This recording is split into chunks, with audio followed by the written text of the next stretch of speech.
Hey everyone, welcome back to AndyDemos, and today I'm excited to announce Echofix's first pedal. You might be familiar with their high-quality tape echo units. Well, now they've got a spring reverb similar to the tank that's in this EF-X3, but now we have a bunch of control, and you can actually see what's going on with the spring inside. So let's take a closer look.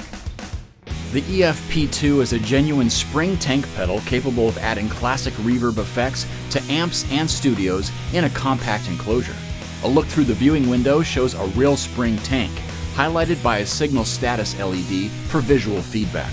Taking it a step further, a VU meter with an accompanying spring drive control lets you dial in how hard this analog reverb effect is being pushed.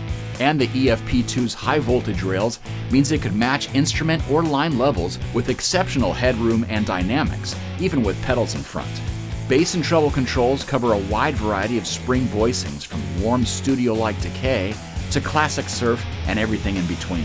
Finally, Echofix satisfies both live musicians and producers by loading the EF-P2 with a reverb mix level and a dedicated kill drive foot switch for simple integration into the studio as an outboard effect.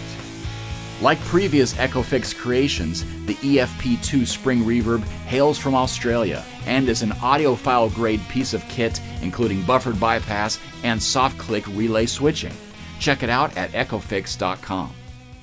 And the first thing that surprised me about this pedal was how big this compact tank sounds, especially when you embellish it with a bit more bass and you increase the mix and the drive. So let's just start with every knob pretty much straight up and down, and then we'll tweak it from there.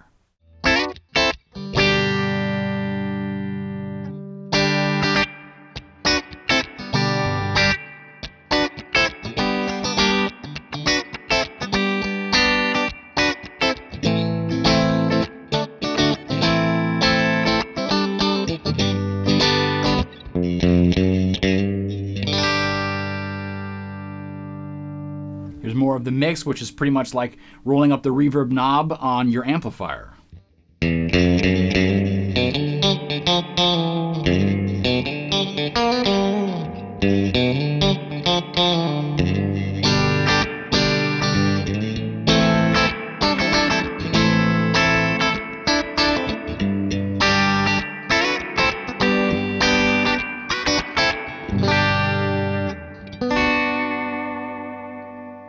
So let's add some treble and really hear the spring bounce.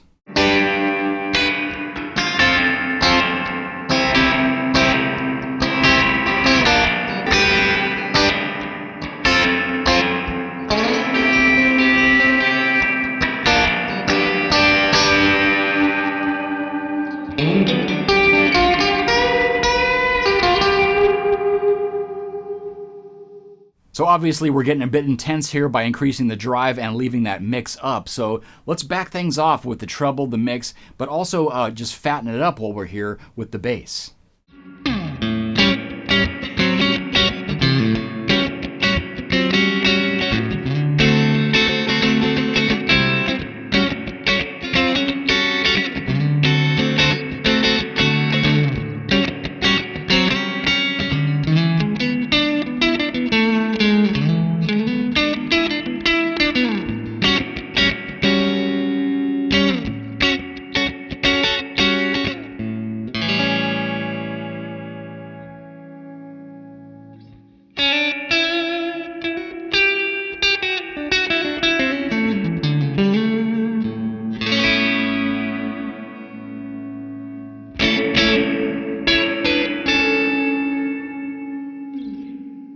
Let's really excite those springs by not only increasing the spring drive, but also by feeding it a hotter signal courtesy of the EQD plumes. And we're not only going to increase the drive and the mix, but also the treble to get that added resonance.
And before I kick on the spring, you're probably noticing this VU meter is always responding even with the effect turned off. So this is a great way to kind of gauge how you're going to adjust the spring drive even before hearing the spring.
And here's where a short tank actually really has the advantage, and that's playing into a dirty amplifier, which is something I like doing, believe it or not. And we have the Buddha SuperDrive 30 giving us a nice rhythm crunch tone. And I'm going to back off on a lot of the EQ because that's really going to tighten things up. And also, you know, playing around with the mix and the drive, of course, is going to just match the level to the guitar. So it's just guitar into the spring reverb into a dirty amp.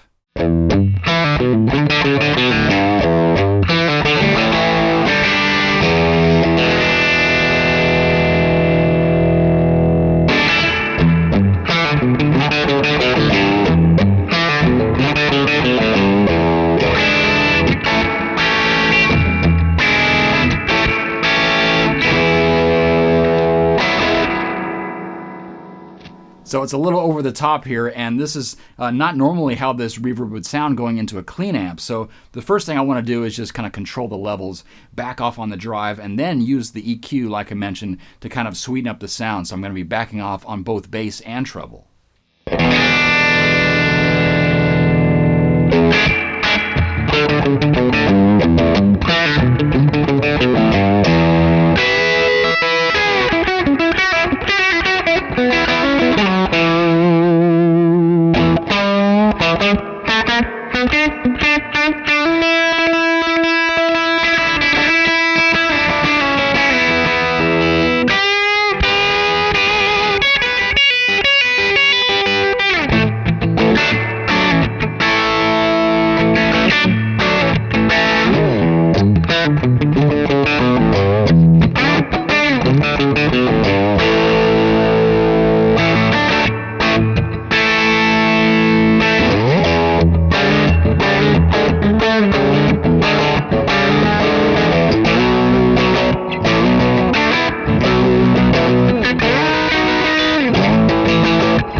Well, there's your look at the EF-P2, a very versatile compact reverb pedal, and you can find out more about it as well as their tape echoes at echofix.com. Thanks for watching, and I'll see you for another Andy demo.